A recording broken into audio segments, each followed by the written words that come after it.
Bien, veamos ahora la página 30 y 31 que corresponde a estructura del disco intervertebral.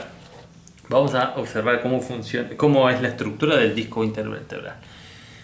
Comprendiendo la estructura del disco intervertebral, yo creo que es el fundamento para cuando realizamos actividad física, sobre todo la importancia de cuidar nuestra columna vertebral, la importancia de lo que hemos visto sobre postura, por qué es tan importante la postura, por qué es importante mantener una buena postura, porque una mala postura también afecta esta estructura que es el disco intervertebral.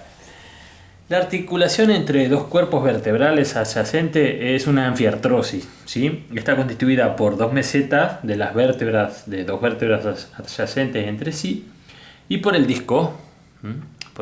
Esto me hace acordar como un alfajor. Eso sería lo que representa una articulación entre dos cuerpos vertebrales y un disco.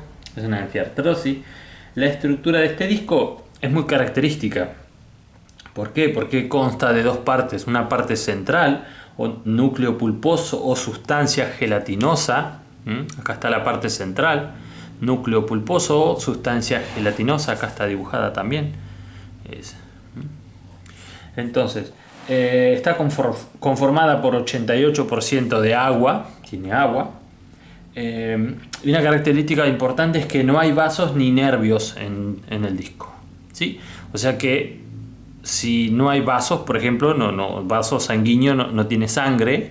Si se lesiona, no hay sangre para curar este disco, para cicatrizarlo, para curar. Por eso es importante el cuidado de nuestra columna vertebral. Pero bueno, no vamos a entrar en esos detalles.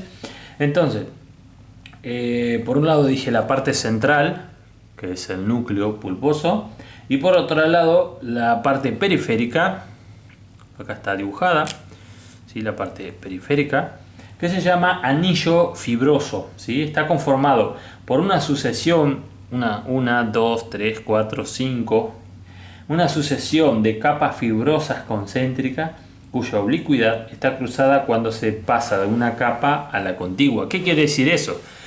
Bueno, voy a repetir entonces. El anillo fibroso está conformado por una sucesión, 1, 2, 3, 4, 5, 6, etc. Una sucesión de capas fibrosas concéntricas cuya oblicuidad, acá tiene esta dirección, las fibras, así.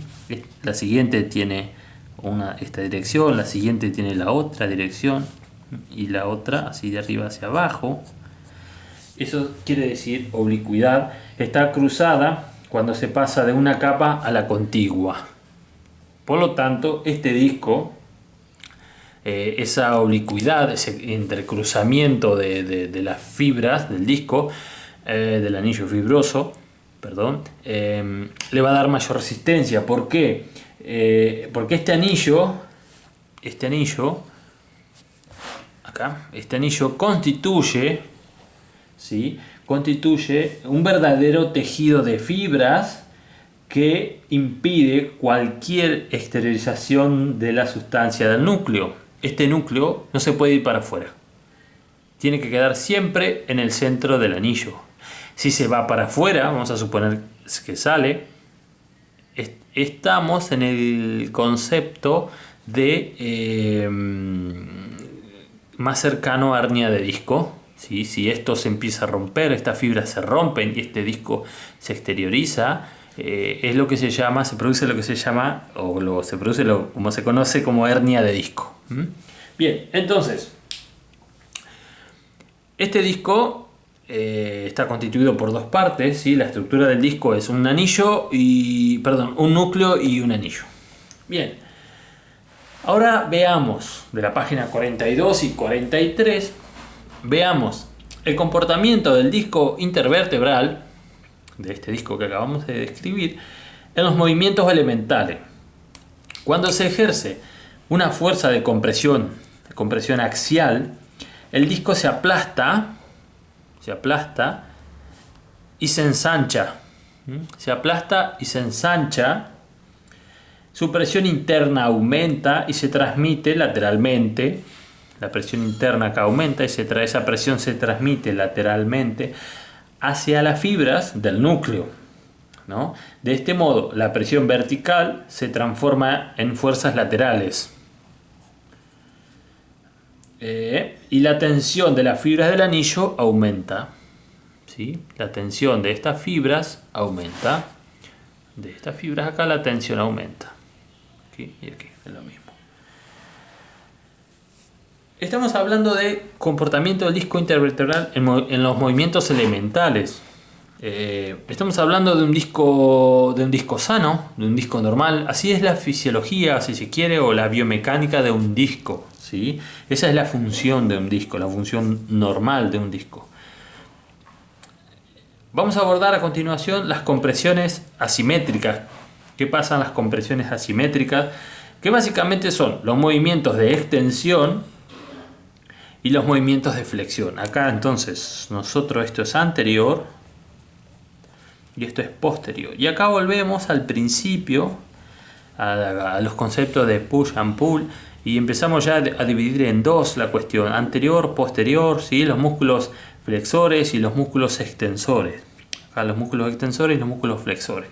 De hecho yo pinté de verde porque representan los músculos extensores, y rojo los músculos flexores, como habíamos descrito al principio, en los conceptos de push and pull, de flexores extensores y agonistas, antagonistas, etc.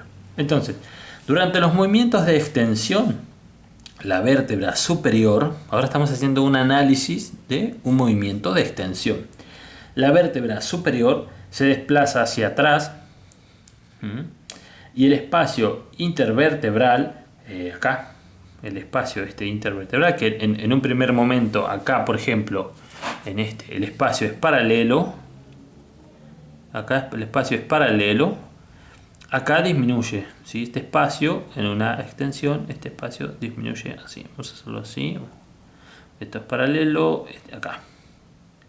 Este espacio de acá disminuye, ¿sí? Durante la extensión. Y acá aumenta, claro. Entonces, el núcleo, ¿qué pasa con el núcleo? El núcleo se proyecta hacia adelante. El núcleo se ve proyectado hacia adelante. De modo que se desplaza hacia las fibras anteriores del anillo. Choca acá, se desplaza y aumenta la tensión acá. No se sale nunca, como dije al principio, como dice la literatura. El núcleo, ¿sí?, está contenido por el anillo. Siempre va a estar contenido por el anillo. Así funciona un disco intervertebral. Es un núcleo encerrado en un anillo de fibras. Bien, ¿qué pasa durante la flexión? Acá esto es flexión. Veamos qué sucede, cómo se comporta durante la flexión. El disco. La vértebra superior, ¿sí?, ahora estaba en extensión acá, ahora hacemos una flexión hacia adelante. Se desplaza hacia adelante y el espacio intervertebral anterior disminuye. El núcleo se va a desplazar hacia atrás, de modo que se sitúa sobre las fibras posteriores, aumentando la tensión del mismo, aumentando la tensión aquí. Si lo queremos comparar con un sistema, no sé, muscular, adelante se contrae, acá se acorta, fíjense, se acorta la distancia y acá aumenta la distancia. Acá estarían los músculos haciendo una contracción excéntrica, elongándose, y los de adelante, ¿sí?, los músculos flexores estarían acortándose. Aparece entonces un mecanismo de autoestabilización debido a la acción conjugada de la pareja núcleo-anillo. Núcleo y anillo trabajan en conjunto y van a dar como resultado una autoestabilización, ¿sí? Autoestabilización. Así es como van a funcionar la pareja o núcleo anillo de un disco intervertebral.